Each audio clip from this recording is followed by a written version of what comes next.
बाणी तुलसी साहिब। जीव सत्य पुरुष का अंश। हे हृदय तोहे आदि सुनाऊं, जीव सुरति की संधि लखाऊं। यह शब्द तुलसी साहिब के रत्न सागर में से लिया गया है। हृदय तुलसी साहिब का शिष्य था। तुलसी साहिब उसके सवालों का जवाब देते हैं। हृदय का सवाल था कि जो जीव बगैर सतगुरु के हैं उनके साथ काल क्या करता है। तुलसी साहिब जवाब देते हैं कि आदि में क्या था, रूह कौन है, काल कौन है। काल रूह को बनाने वाला नहीं बल्कि उसे चलाने वाला गवर्नर है। रूह ना ब्रह्म की अंश है ना पार ब्रह्म की, बल्कि वह तो सतपुरुष की अंश है। हे हृदय तोहे आदि सुनाऊं, जीव सुरति की संधि लखाऊं। तुलसी साहिब कहते हैं, हे हृदय तुझे समझाता हूं कि रूह का और मालिक का क्या ताल्लुक यानी रिश्ता है, या जीवात्मा का वाहिगुरु से क्या ताल्लुक है। मालिक कौन है, जीव कौन है, यह रूह कहां से आई है। चौथे महल पुरुष एक स्वामी, जीव अंश वही अंतर्जामी। त्रिलोकी के पार चौथा महल सचखंड, सतनाम सारे खंडों ब्रह्मांडों का, सारी सृष्टि के जीवों का और ब्रह्मांड का स्वामी है। यह रूह उसकी अंश है। कोई कहता है ब्रह्म की अंश है, कोई कुछ कहता है तो कोई कुछ। ये सब गलत कहते हैं। वेदों की हद ब्रह्म तक है, उन्हें ब्रह्म से आगे की खबर नहीं। जीव सतनाम का अंश है, उनकी अंश जीव जग आया, करता पांच तत्व में लाया। ये हमारी रूहें सतनाम की अंश हैं, लेकिन जब काल भगवान के देश में आ गईं, तो उसने पांच तत्व का कोट पहना दिया, पांच तत्व के शरीर का पिंजरा बना दिया। रूह को इस पिंजरे में कैद कर दिया, साथ में मन को चौकीदार लगा दिया। मन उधर मालिक की तरफ ख्याल ही करने नहीं देता। संत इसको जबरदस्ती ले जाना चाहें तो ले जाएं, वरना मन संतों की शिक्षा की तरफ ख्याल ही नहीं करने देता। रूह शुरू शुरू में मकामे हक यानी सचखंड से उतरकर ब्रह्म देश में आ गई। मन त्रिलोकी यानी दुनिया का खुदा है। जब रूह मकामे हक से नीचे आई, पहले भंवर गुफा का देश आया। यहां पहुंचकर हिंदू महात्माओं ने सोहंग, मुसलमान फकीरों ने अनाहू कहा है। अनाहू का अर्थ है जो तू है सो मैं हूं। सोहंग का अर्थ भी यही है कि जो तू है सो मैं हूं। जब रूह भंवर गुफा पहुंचती है तो उसे सतलोक के मालिक के दर्शन होते हैं। जिस प्रकार बूंद समुद्र को देखकर कहती है कि मैं समुद्र की अंश हूं, वह समुद्र है, मैं बूंद हूं। इसी प्रकार रूह उस मालिक को देखकर कहती है कि मैं आत्मा हूं और वह मेरा परमात्मा है।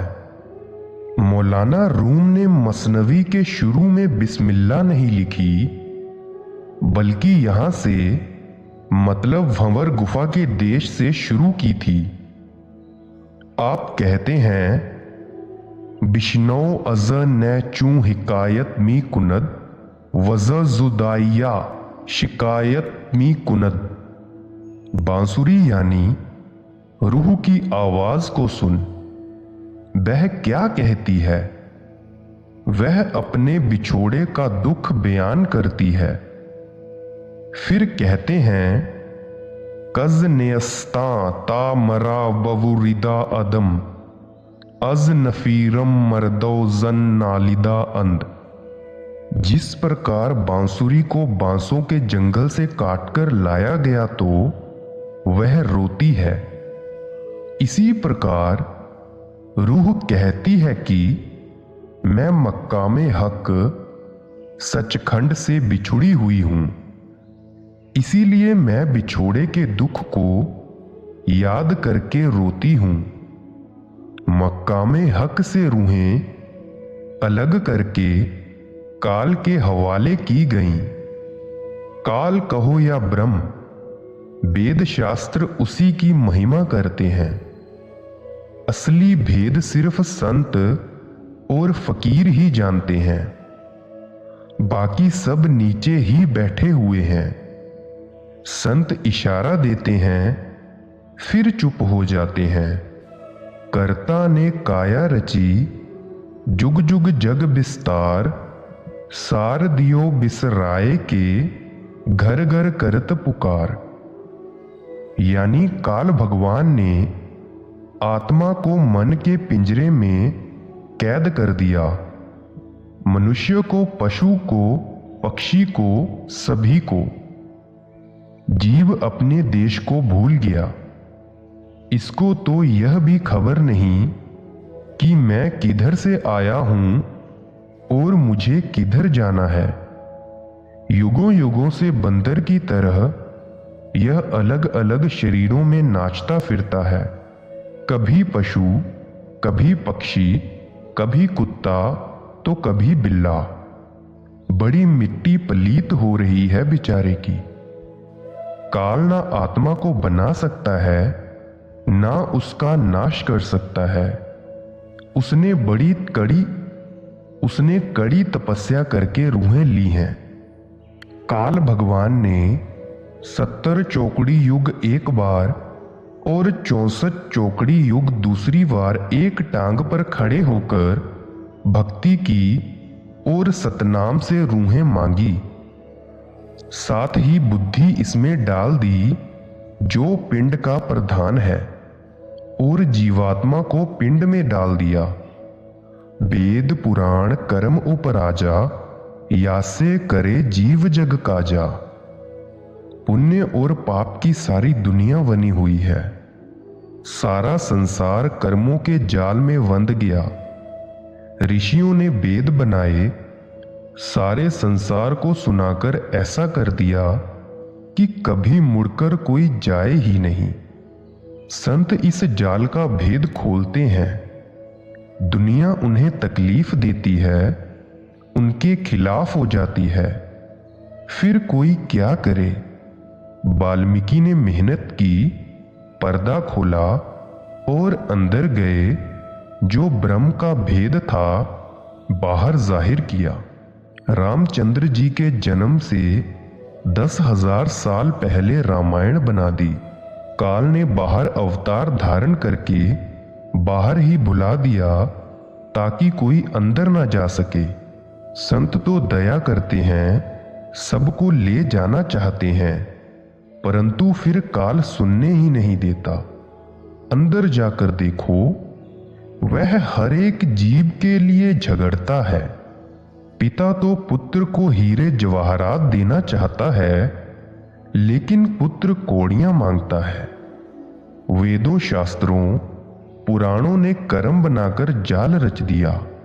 सारे जीव इसमें फंस गए। करता कर्म किया विस्तारा, 1,84 रूप संवारा। यानी काल ने 84 लाख किस्म की योनियां बना दी।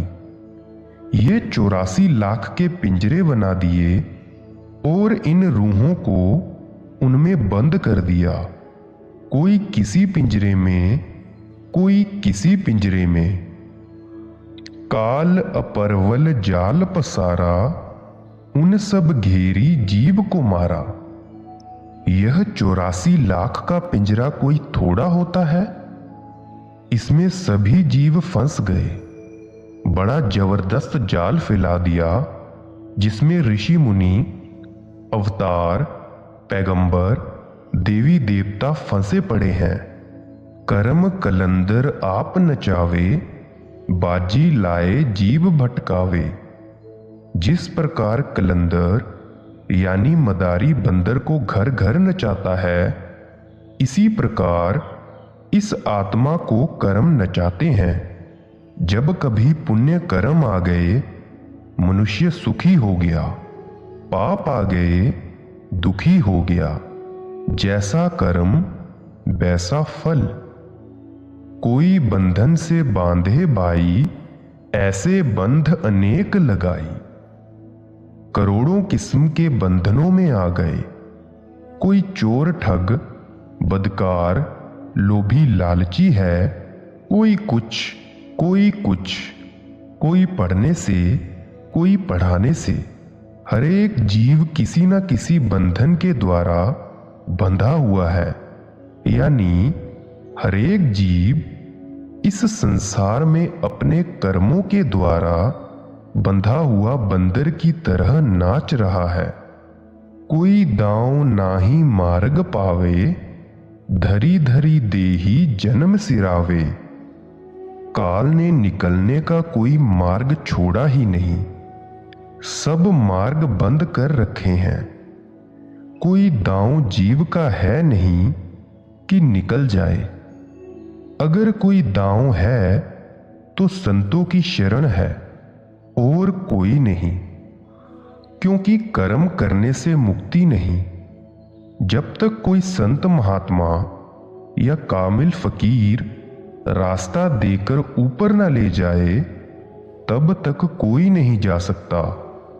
एक बार धृतराष्ट्र ने भगवान कृष्ण से पूछा कि मैं अंधा क्यों हूं? मुझे 100 जन्मों की तो खबर है, लेकिन इनमें मैंने कोई ऐसा कर्म नहीं किया कि मैं अंधा होता। भगवान श्री कृष्ण जी ने धृतराष्ट्र के सिर पर हाथ रखकर कहा, और पीछे देख।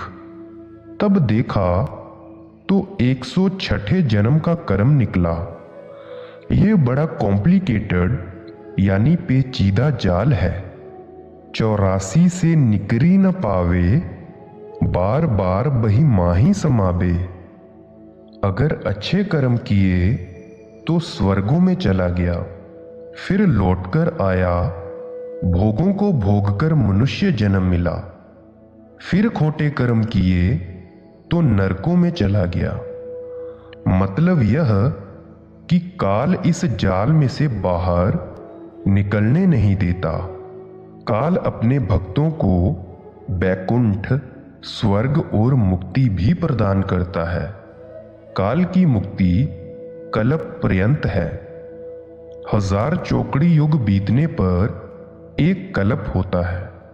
1000 चौकड़ी युग तक ब्रह्म की मुक्ति है, फिर फना है और मुड़कर आना पड़ता है।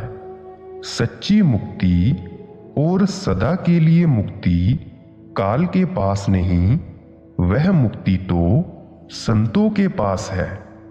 कर्म सारणी बुद्धि वसी, सुरती रही अधीन। आशा के बस में पड़ी, वासा विपति मलीन। जैसे कि एक अच्छा सा लैंप हो, उस पर 10-20 मोटे टाट के पर्दे चढ़ा दिए जाएं, जिस कमरे में भी उसे ले जाओगे वह रोशनी नहीं देगा। यदि धीरे धीरे पर्दे उतारते जाओ तो रोशनी होती जाएगी। इसी तरह आत्मा सतपुरुष की अंश है, मगर यहां पर यह कैद है। पारब्रह्म में इसकी रोशनी 12 सूरज की है और सतलोक में 16 सूरज की। इसके ऊपर पहले स्थूल शरीर है, उसके अंदर सूक्ष्म और फिर कारण, मन, माया, बुद्धि, 25 प्रकृतियां, 3 गुण हैं। अब मन और बुद्धि दो प्रबल ताकते हैं और ये आत्मा को घेरे बैठे हैं। मन आशा उत्पन्न करता है, बुद्धि उसके अधीन है। किसी ने स्वर्ग की इच्छा की, किसी ने शराब की, किसी ने कुछ तो किसी ने भोगों की। मन बुद्धि इच्छाएं पैदा करते हैं, रूह इनके वश में है। जैसे जैसे कर्म मन और बुद्धि इससे करवाते हैं, वैसे वैसे फल यह भोगता चला जाता है। कर्म अपरवल भारी भोगू, सब जग जार जवर यह रोगू। अब तुलसी साहिब कहते हैं कि हे हृदय, कर्मों का जाल बड़ा जबरदस्त है। एक महात्मा फरमाते हैं, अनकिए लागी नहीं, किए न वृथा जाएं, बिना भोगे भागे नहीं, कर्म गति अति बलवंत। मतलब कर्म नहीं टलता, सारा संसार कर्मों के जाल में फंसा हुआ है। बिना कर्म कोई काया नाही, जग वस रहा कर्म के माही। कोई शरीर बिना कर्म नहीं। सूरज, चंद्रमा, तारे, धरती सब कर्मों के अधीन हैं। इसी तरह कीड़े पतंगे, पशु पक्षी, मनुष्य आदि ये सब कर्मों के अधीन हैं।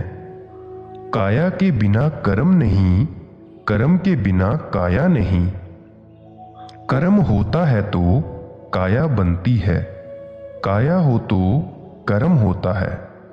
कुछ मजहब जन्म मरण कर्म वगैरह को नहीं मानते, मगर जो कामिल फकीर हुए हैं वे मानते हैं। शरीयत में लोक लाज है, शरीयत अंधी है, मतलब ब्लाइंड है।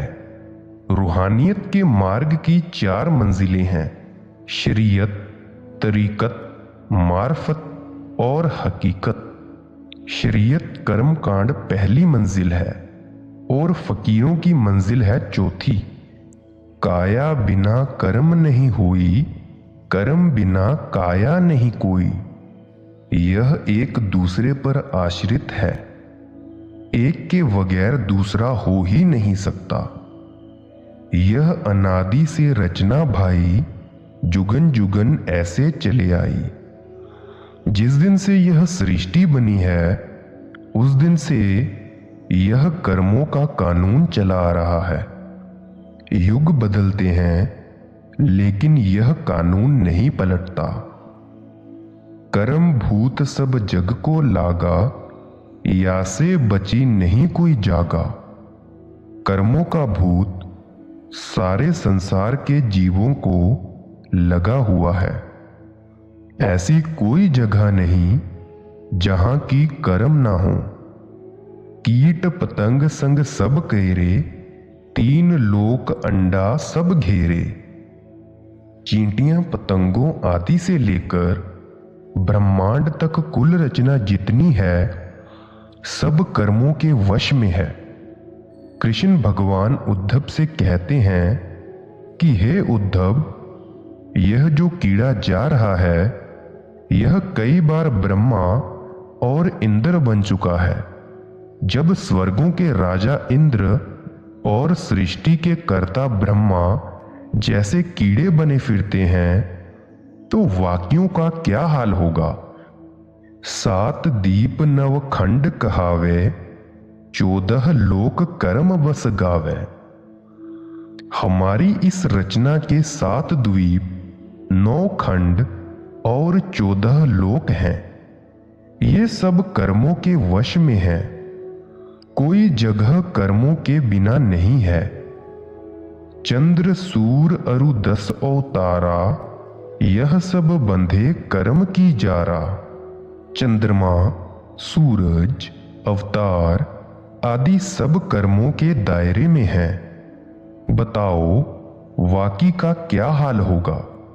समय बड़ो बलवान है, नहीं पुरुष बलवान।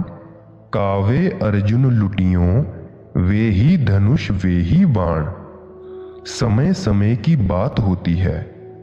कभी ऐसा समय था कि अर्जुन ने लश्करों के लश्कर अपने धनुष बाण से खत्म कर दिए थे। कभी वह समय भी आया जब उससे धनुष तक न उठ सका और साधारण डाकुओं ने पांडवों को लूट लिया। अंड खंड ब्रह्मंड लो, लोक सकल जग जाल, काल कर्म सिरु उपरै, जुग जुग फिरत बेहाल। सारा ब्रह्मांड कर्मों के दायरे में और युगों की चौकड़ियों में फिर रहा है।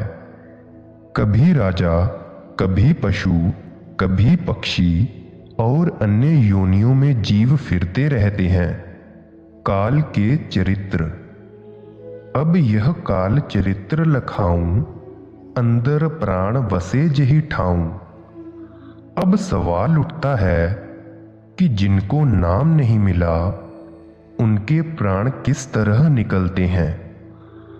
अब कहते हैं काया मध्य काल सतावे, जब वह प्राण लेने को आवे। जब मौत आती है तो कोई ना कोई बीमारी लग जाती है, किसी ना किसी कारण से मौत आ जाती है। कोई कहता है हार्ट फेल हो गया, किसी को तपेदिक बुखार हैजा हो जाता है। मतलब यह कि बहाने से मौत आती है, बिना बहाने मौत नहीं आती। सिमटत भास श्वास उठी जावे, प्राणपति जम सिमटी समावे।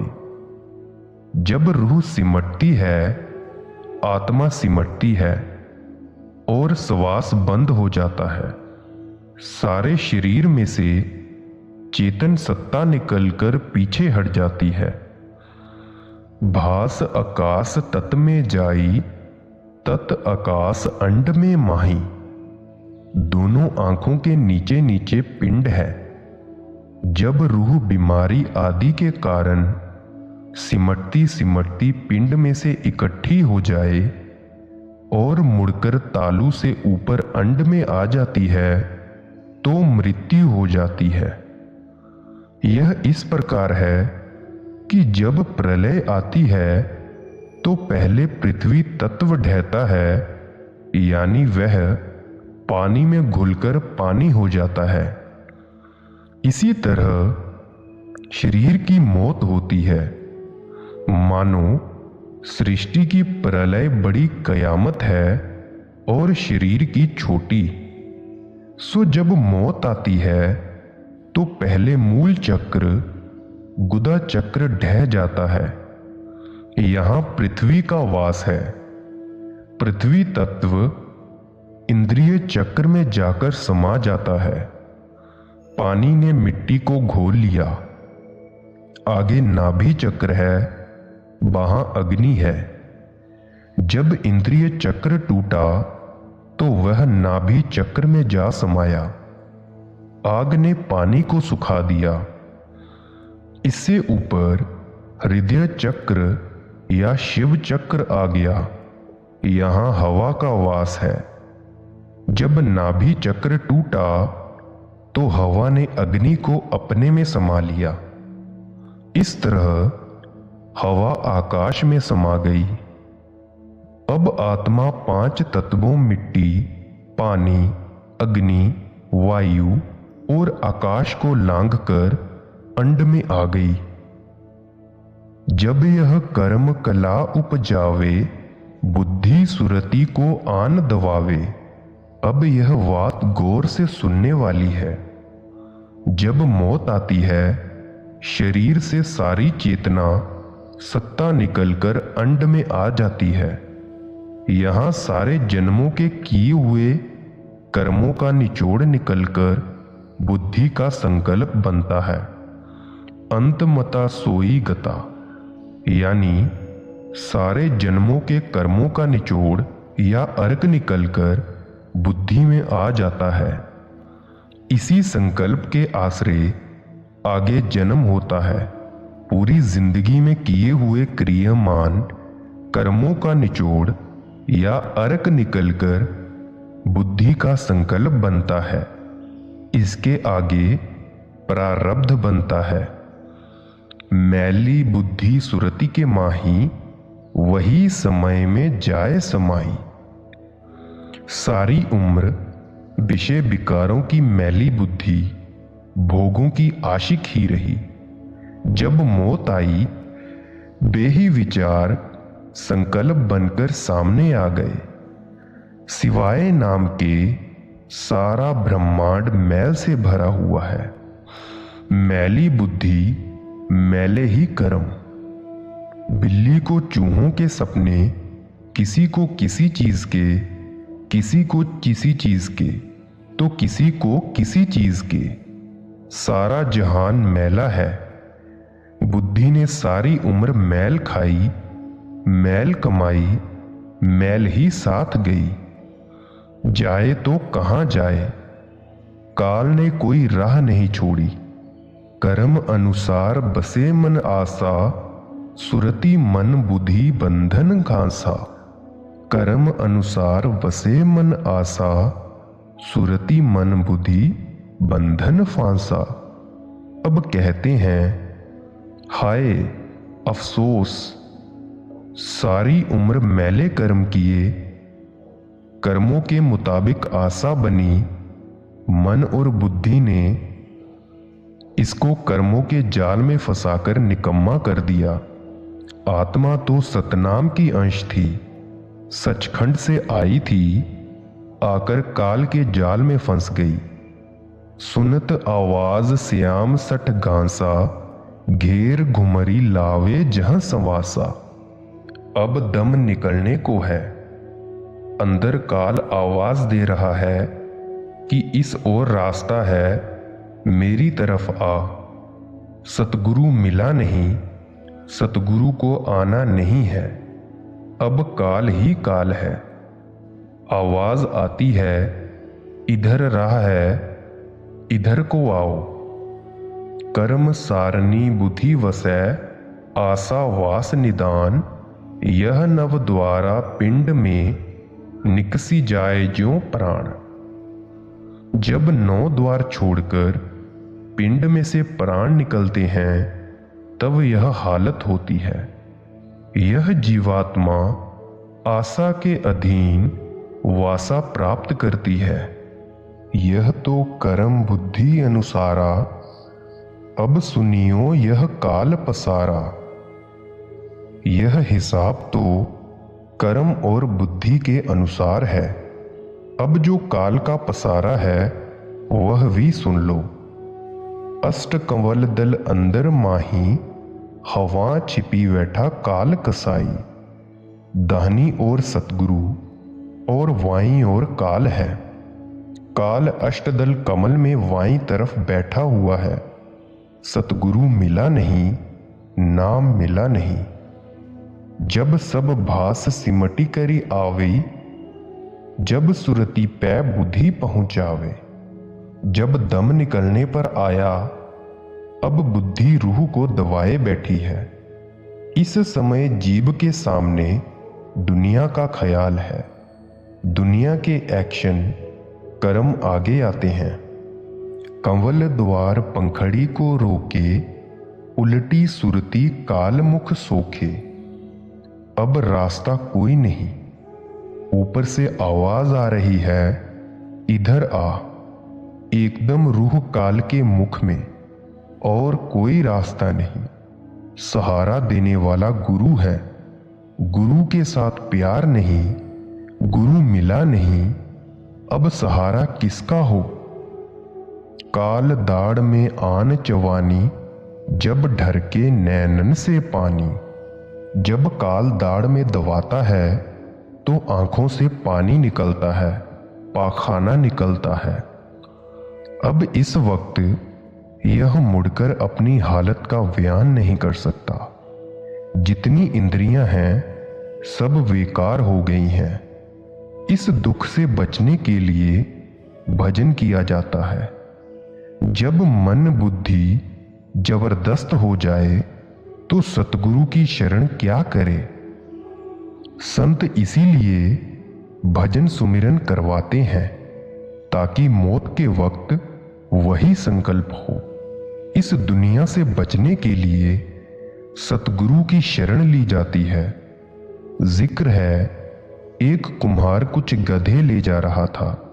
गधों को हाँकते हुए कहता जाता, चल बीबी, चल बहन, चल बेटी। किसी मुसाफिर ने सुना और पूछा, यह क्या लादा हुआ है और यह क्या कहे जा रहे हो? तो उसने जवाब दिया कि मुझे बादशाह के महल में रेत फेंकने जाना है।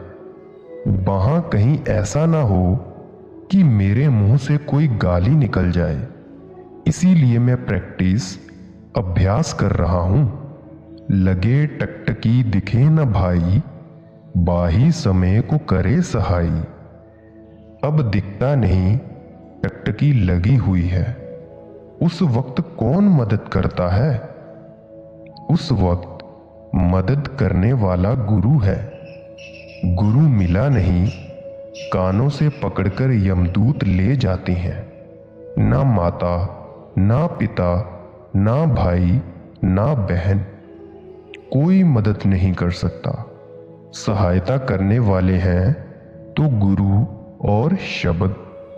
बे मिले नहीं, अब सहायता कौन करे?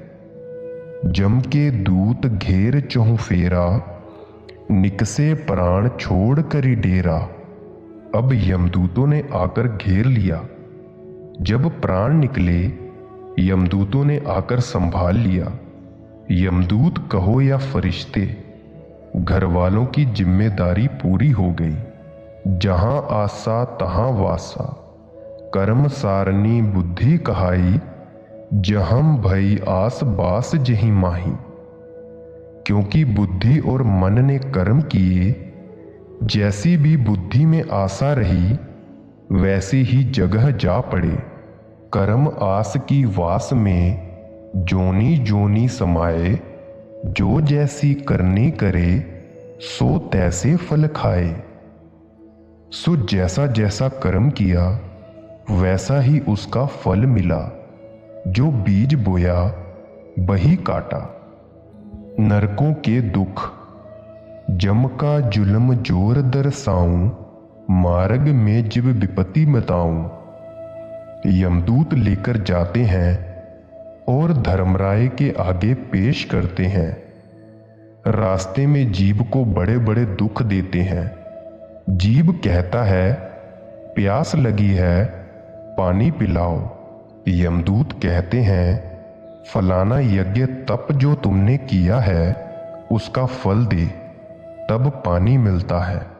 इसीलिए गुरु अर्जुन देव जी फरमाते हैं, कर्म धर्म पाखंड जो दीसह, तिन जम जगाती लूटै।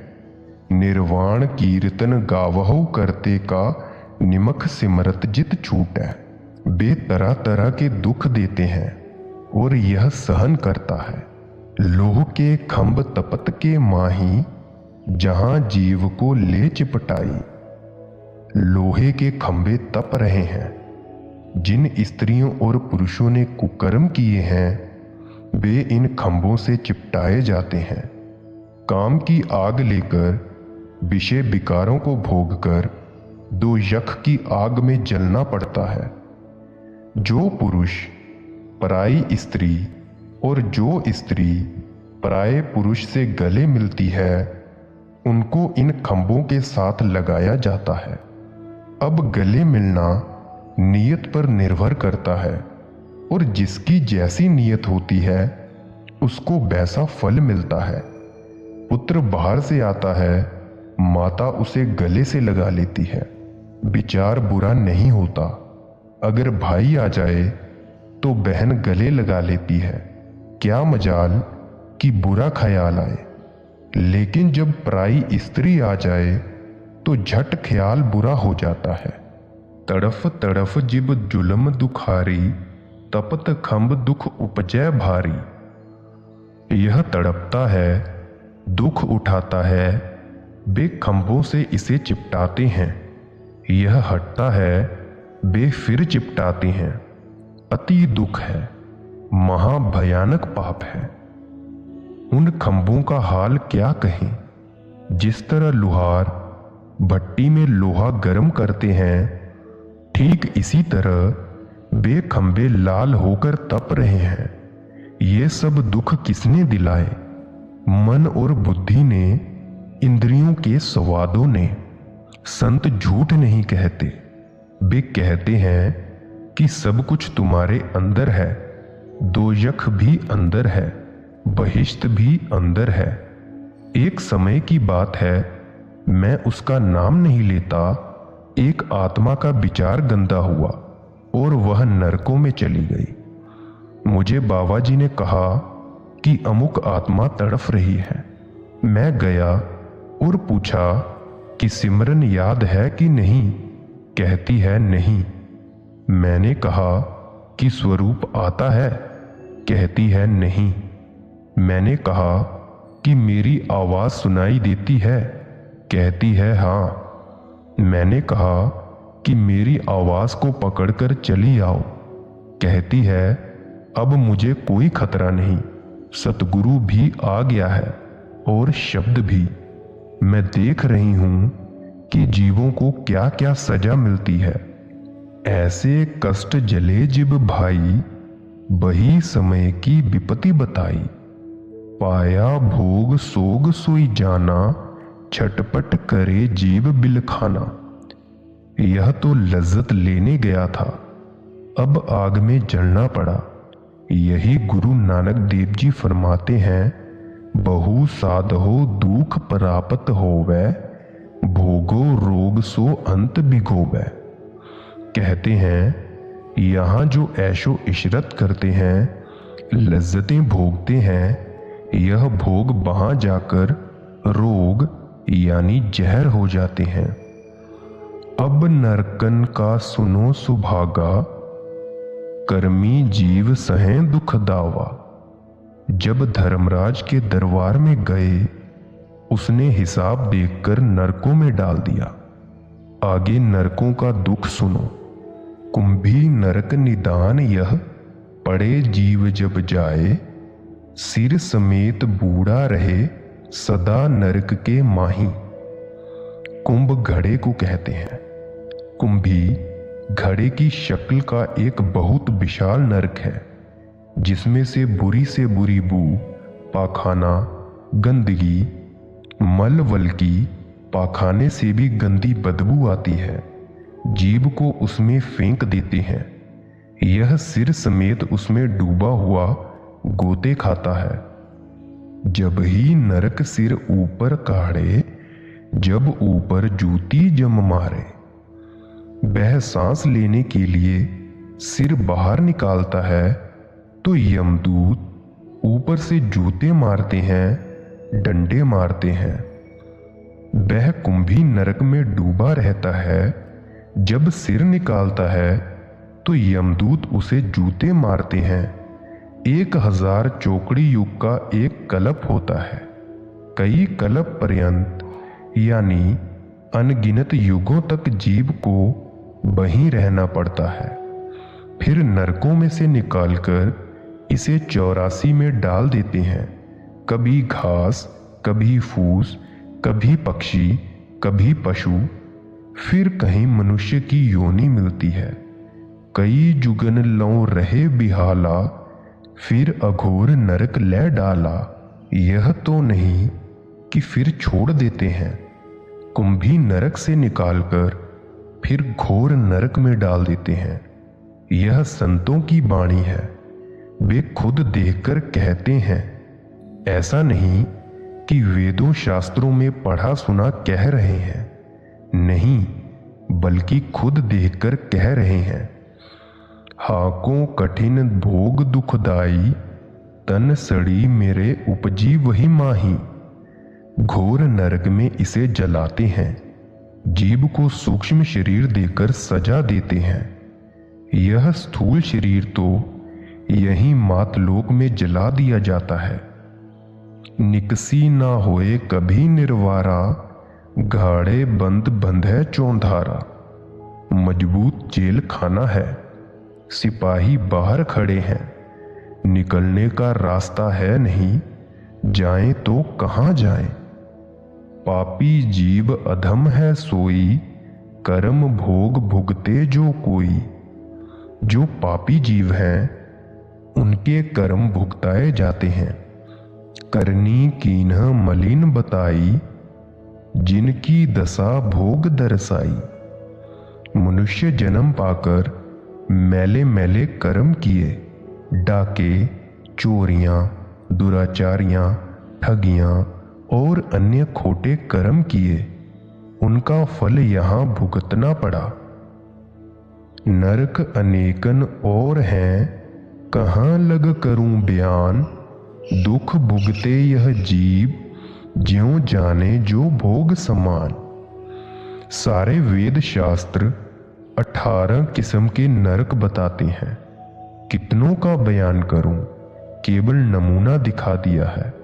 सारे नरकों का हाल लिखें तो कई ग्रंथ बनते हैं। वेदों ने 18 नरक कहे हैं। पुराणों में भी नरकों का हाल खोला गया है।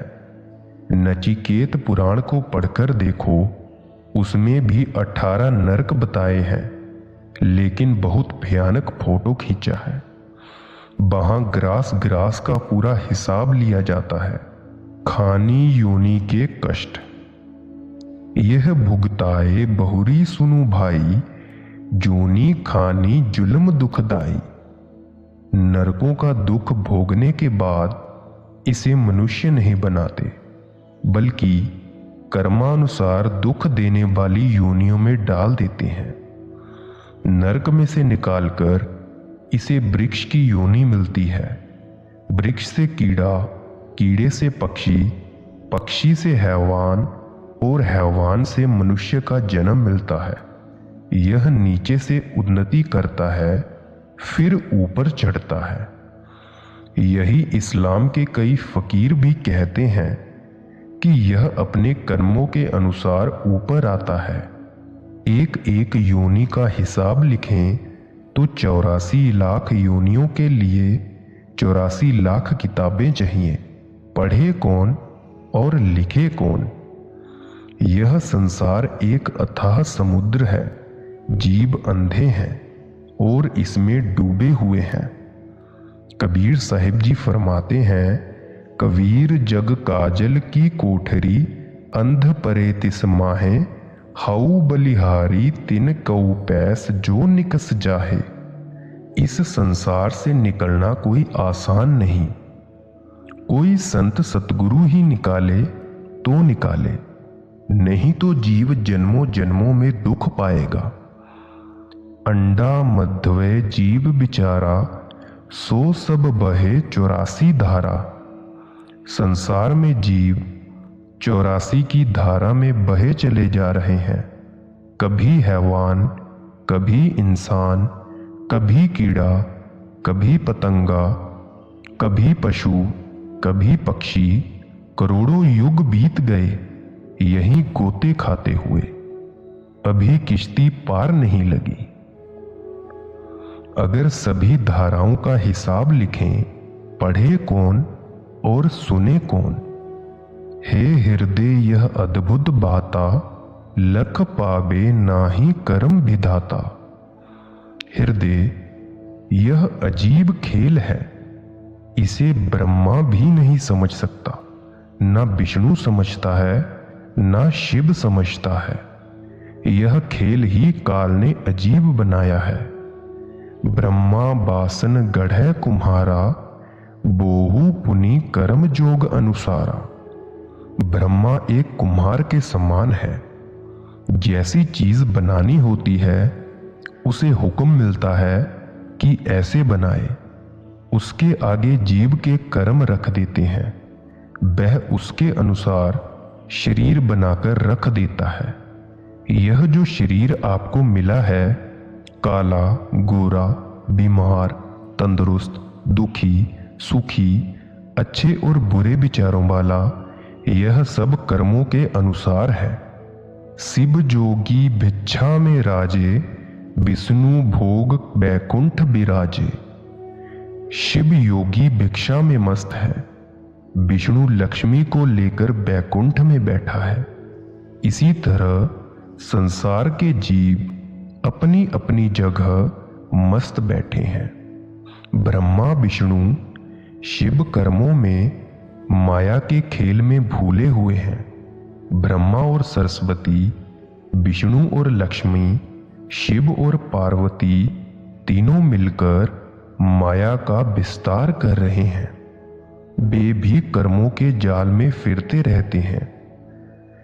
यही विधि जगत चलाई बाटा, इन भुलाए दीना घर घाटा। यह जाल रचकर काल ने जीव को भुला दिया है। जीव तो सतनाम का अंश है। इसको यह भी पता नहीं कि मेरा देश कौन सा है। सारा संसार भूला हुआ है। इसको पता नहीं कि इसका देश सचखंड है। यदि संत आकर सच कहते हैं तो दुनिया सुनती ही नहीं। क्यों? क्योंकि दुनिया झूठ बोलती है। झूठ से ही इसकी उत्पत्ति हुई है। इसका सारा व्यवहार ही झूठा है। एक काजी ने एक मिरासी से कहा कि सच बोला कर। उसने कहा, सच कड़वा लगता है। अगर मैं कहीं पकड़ा गया तो कौन बचाएगा?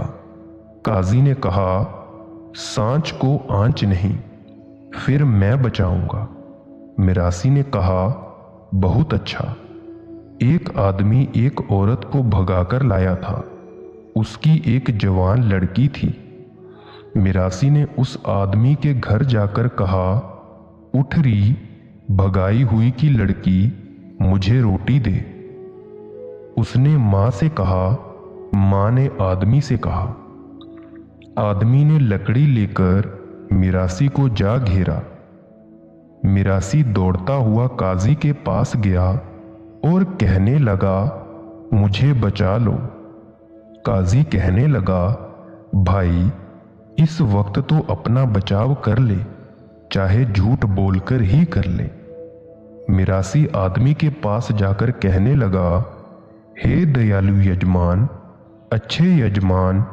आदमी ठंडा हो गया और बोला, क्यों रे मिरासी, घर में मेरी लड़की से क्या कह आया है?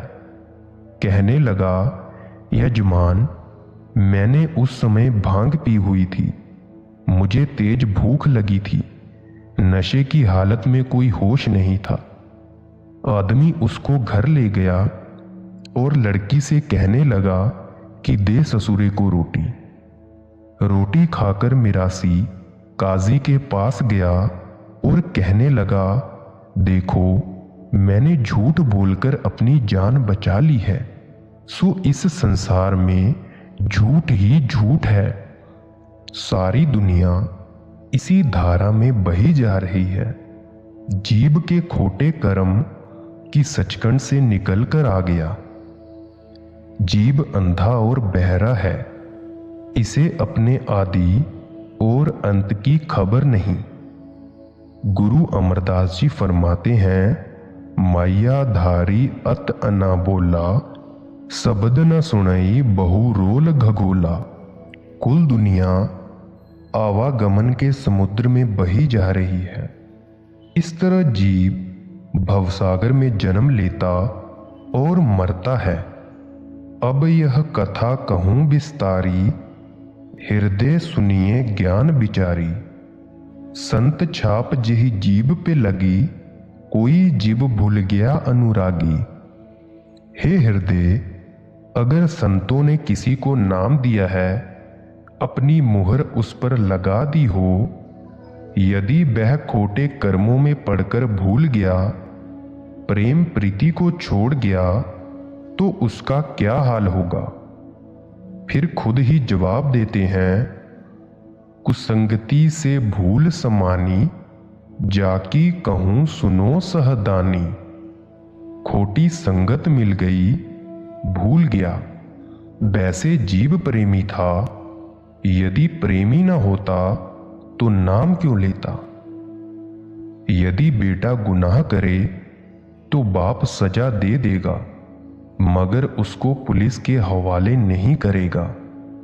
संत इसके बुरे कर्मों की सजा खुद देते हैं।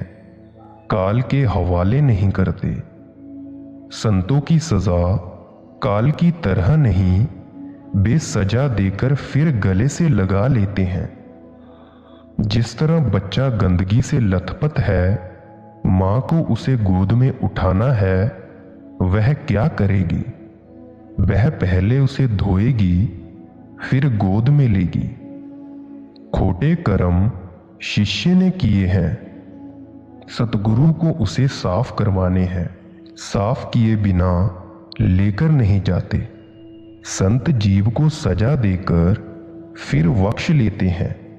अगर कोई जीव नाम लेकर विरुद्ध हो गया, निंदा की, अन्य बुरे कर्म किए, सतगुरु के साथ प्यार नहीं किया, उसको काल ने संभाल लिया। अगर वह काल के बस में आ जाए तो संत को खुद उसे छुड़ाने के लिए नरक में जाना पड़ता है। जिस तरह अगर बादशाह फांसी देने वाली जगह के पास से गुजरे तो फांसी देने वाले मुजरिम को रिहा कर दिया जाता है। अगर बादशाह जेल खाने में चला जाए तो जेल के सारे कैदी आजाद कर दिए जाते हैं। संत भी ऐसा ही करते हैं।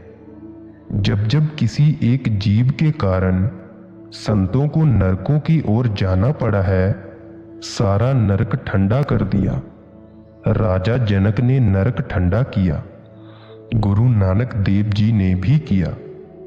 साह असामी पै कारज जाए ली जहां हुए, ऐसे संत स्वभाव को परख लीजिए सोए। अगर आसामी साहूकार का रुपया लेकर भाग जाए, साहूकार उसके पीछे पीछे वहां जाता है। यदि किसी का बेटा कलकत्ता या किसी दूसरी जगह चला जाए, वहां जाकर वह उसे ले आता है। इसी तरह संत अपने जीवों को जाकर छुड़ाते हैं। मोहर छाप के काज सिंधावे, नरक माही बे जीव जुड़ावे। पुत्र चाहे कितना भी बुरा हो, पिता उसकी लाज रखता है। इसी तरह मुर्शिद ने नाम दिया है, वह अपने बिरद की लाज रखकर शिष्य को छुड़ाता है। जब वह जीव नरकों में जाता है तो उनको अपने जीवों का दुख होता है, दर्द होता है। संतों को अपना अंगूठा नरकों में डुबोना पड़ता है। जिस वक्त अंगूठा डुबोया, नरक ठंडा हो गया। मुसलमानों में राविया वसरी एक उच्च कोटि की फकीर हुई है। एक फकीर ने उसके पास आकर नरक का जिक्र किया। कहने लगी, मेरे पास नरकों की आग बुझाने के लिए एक लोटा ही काफी है। ऐसी ऐसी ताकत वाली स्त्रियां हुई हैं। सो संतों के पास ताकत होती है कि जीवों को नरक से निकालकर मनुष्य जन्म दे देवे। देखो कितना परोपकार है। उसूल तो यह है कि नरकों की सजा भुगतवाकर जीव को 84 में डाला जाता है, लेकिन जब संतों ने नरक ठंडा कर दिया तो सब जीवों को नरक में से निकालकर एकदम मनुष्य बना देते हैं। एक जीव के लिए सारे नरकीय जीवों को नरक में से निकालकर मनुष्य जन्म दे दिया, आजाद कर दिया। सोदर पौड़ी पढ़कर देखो। गुरु नानक देव जी गए, अंगूठा डुबोया और नरक को ठंडा करके जीवों को छुड़ाया। इसी तरह राजा जनक ने 2.5 घड़ी के सुमिरन का फल देकर नरक को ठंडा कर दिया। राजा जनक संत नहीं, योगीश्वर ज्ञानी थे। अपने धाम को जा रहे थे तो रास्ते में नरकों के जीवों की पुकार सुनी। कहा, मैं आगे नहीं जाता, पहले इनको आजाद करो। यमदूत धर्मराज के पास गए और सारी बात सुनाई। धर्मराज आया और कहने लगा, इनकी आजादी कुछ देने से ही हो सकती है। वहां राजा जनक ने बैठकर 2.5 घंटे की सुमिरन का फल दिया। वे सब नरक से मुक्त हो गए। इसका नाम नेकी है, परोपकार है। राजा जनक का सुमिरन विवेक था, ज्ञान था। संतों का सुमिरन ऐसा नहीं। इसीलिए कहा है कि संतों ने विवेक सुमिरन का आसरा नहीं लिया। उनका सार शब्द है, ब्रह्म का अनहद शब्द है। पार ब्रह्म से पार सचखंड में जाकर सार शब्द है। गुरु नानक देव जी का ज्ञान सार शब्द का है। गुरु नानक देव जी ने जाकर अंगूठा डुबोया और नरकों के सब जीव छुड़ा दिए। इसी तरह का अभ्यास करें तो आंखों का अंधेरा दूर होता है और असलियत समझ में आ जाती है। सभी संत यही उदाहरण या मिसाल देते हैं। जीव अंधे हैं, भ्रम में पड़े हुए हैं। इसीलिए समझाना पड़ता है, मिसाल देनी पड़ती है। जो बड़ भाग दया वे करई, तो कदाची बंधन निर्वरई। बड़े ऊंचे भाग्य होते हैं तो संतों से मिलाप होता है। और जब संत दया करके नाम बख्श दें, यह मेहनत करे, कमाई करके अंदर जाए, पर्दा खोले, तब इसके सारे बंधन कट जाते हैं। जीव युगों युगों से भूले चले आ रहा है। संत दया करते हैं, बेदया का अंग नहीं छोड़ते। जब जब संत आए, लोगों ने उनका विरोध किया, उन्हें दुख दिए। ऐसा कौन सा महात्मा हुआ है जिसको लोगों ने आराम से रहने दिया? कबीर साहिब के साथ क्या किया? गुरु साहिबान के साथ क्या व्यवहार किया? शम्स तबरेज की खाल खींच ली, मंसूर को सूली पर चढ़ा दिया। लेकिन बेदया ही दया करते चले गए। बेसंत कभी श्राप नहीं देते। अब तुलसी साहिब कहते हैं, मैं बार बार संतों की चरणों पर कुर्बान जाता हूं। उनकी दया का ढंग ही निराला है। बे पापी से पापी को भी गले से लगा लेते हैं। जो कछु करे करे सोई संता, संत बिना नाही पाभे पंथा। जो कुछ करते हैं संत ही करते हैं। जीव अंधा है और बहरा है। बिना संतों के इसे रास्ता नहीं मिलता। जिसको ले जाएं संत ही ले जाएं, और रास्ता है नहीं, ना ही यह खुद जा सकता है। सतगुरु का काम है कि जन्मों जन्मों के भूले हुए जीवों को रास्ता बताकर सचखंड पहुंचा देना। संत कर्मों की रेख को मिटा देते हैं। इस तरह नहीं जिस तरह लोग कहते हैं, बल्कि इस तरह कि उसके प्रारब्ध को नहीं छोड़ते। वे कहते हैं कि अपने प्रारब्ध को प्यार के साथ भुगत ले। सो प्रारब्ध तो भोगने से खत्म हो गया। बाकी क्रियामान कर्म तो यह रोज करता है। उनके फल की आशा ना रखे। जो संचित कर्म है वे त्रिकुटी में जमा रहते हैं। जब अभ्यास किया, रूह त्रिकुटी में पहुंची, वहां नाम या शब्द से वे जला दिए जाते हैं। इसी तरह संत इसकी रूह को निर्मल करके ले जाते हैं। हे हृदय, संतों की रीति बड़ी ऊंची है। वेदों शास्त्रों आदि की वाणी निजी अनुभव से बड़ी नहीं है, इसीलिए वह उसको नहीं जान सकती। आगे अगम बेअंत मार्ग, सुरति बही जाकर अड़ी। जहां लोक लखन अलोक लखिकर, गगन पर सुरति चढ़ी। आगे बेशुमार लंबा मार्ग है। सुरत जगह जगह जाकर ठोकरें खाती है। सुरत जगह जगह जाकर ठहरती है। त्रिकुटी में इसको काफी समय रहना पड़ता है। इसी तरह 10वें द्वार और भंवर गुफा में भी वह जो अलख है उसको सूरत ने लख लिया यानी जान लिया। तक सुर सन्मुख दृष्टि धरी कर नेह निशाने पै घड़ी, सुरती शिखर के पार हुई कर कंवल पखड़ी ने कड़ी। सूरत को शब्द के साथ लगा दो, दृष्टि को प्रकाशवान स्वरूप में लगा दो। जब यह निशाना सद जाए तो फिर सूरत को कमल में लगा दो।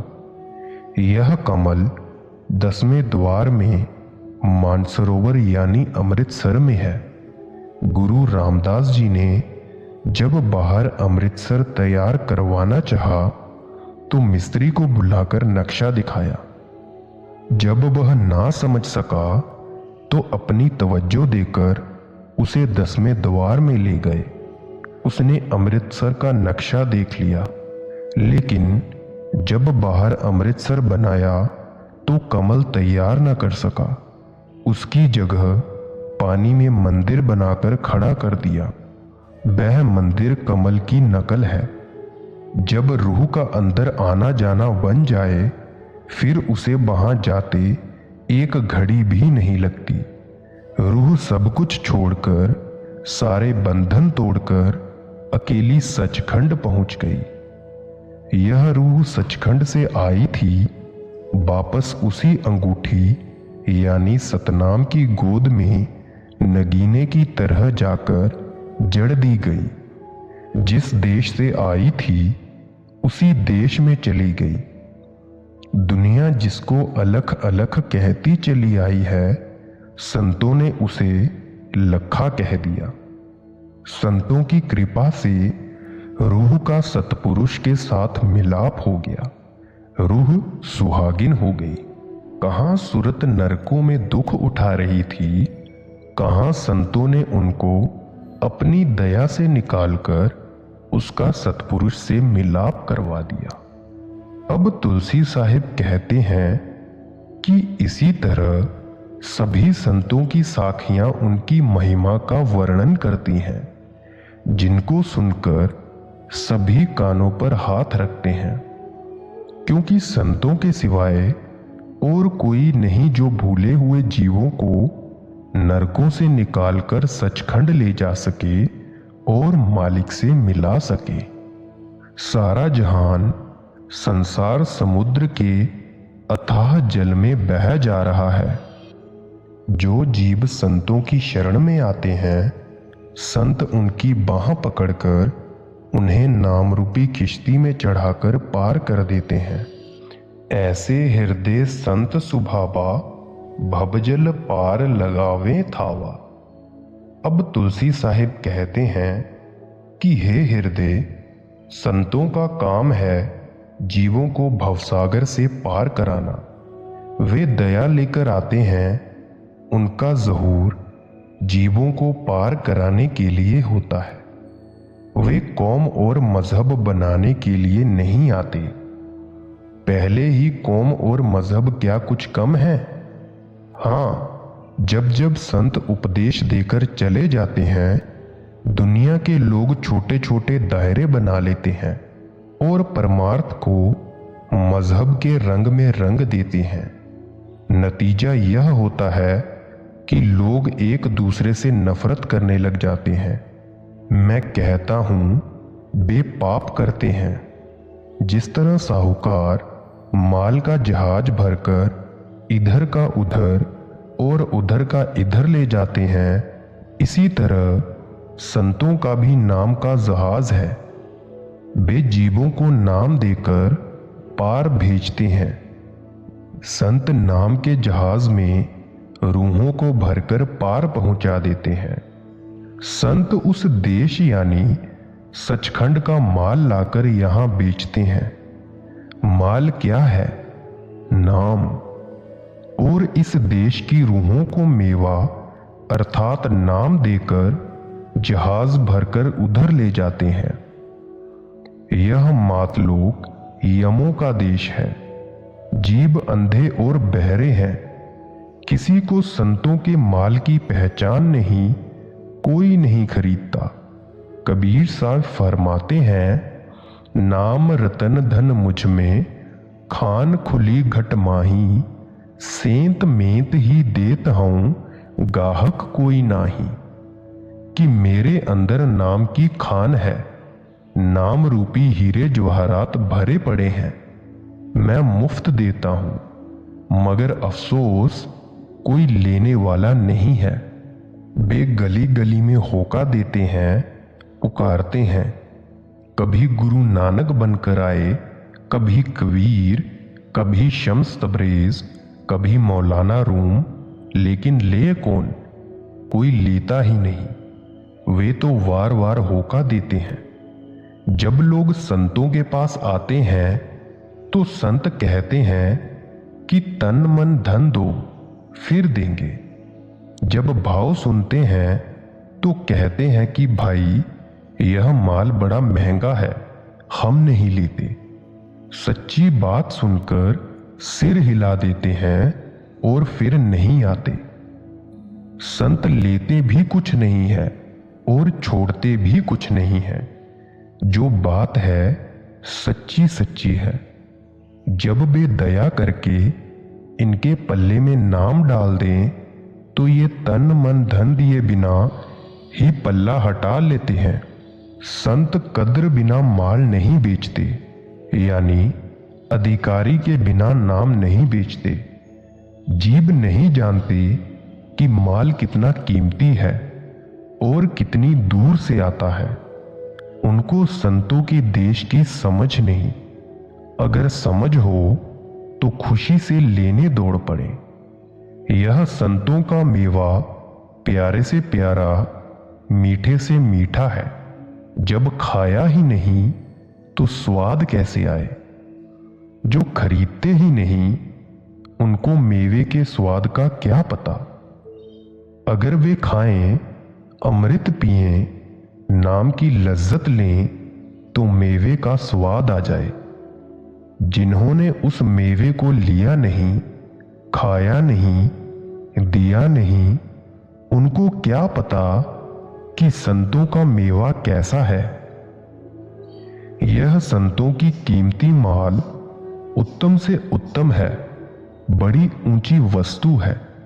जगत के मूर्ख जीव जो संतों के शरण में नहीं गए, कभी नाम नहीं जपा, वे इसे क्या जान सकते हैं। संत का माल कीमती से कीमती है और हीरे जवाहरात की तरह रत्तियों में तोला जाता है। यह जीव धड़ी और पंसेरी के साथ तोलकर लेना चाहता है। उनका माल ऐसा नहीं। यह जीव गठरी उठाकर चल पड़ता है। यह चाहता है मेरा पर्दा अभी खुल जाए, यानी झटपट माल दे देवे और मैं गांठ बांधकर चल पड़ूं, यानी यह समझता है कि अनाड़ी का माल है। संत मता दुर्लभ कहें, सत्संगम से गोहराए, बड़े बड़े हार सभी संतन की गति गाए। ऋषि मुनि गुणी ज्ञानी सब हार गए, संतों की गति को नहीं जान सके। संत मत बड़ा दुर्लभ है और सबसे ऊंचा है। संत अपनी गति आप ही सत्संग में सुनाते हैं। राधा स्वामी जी।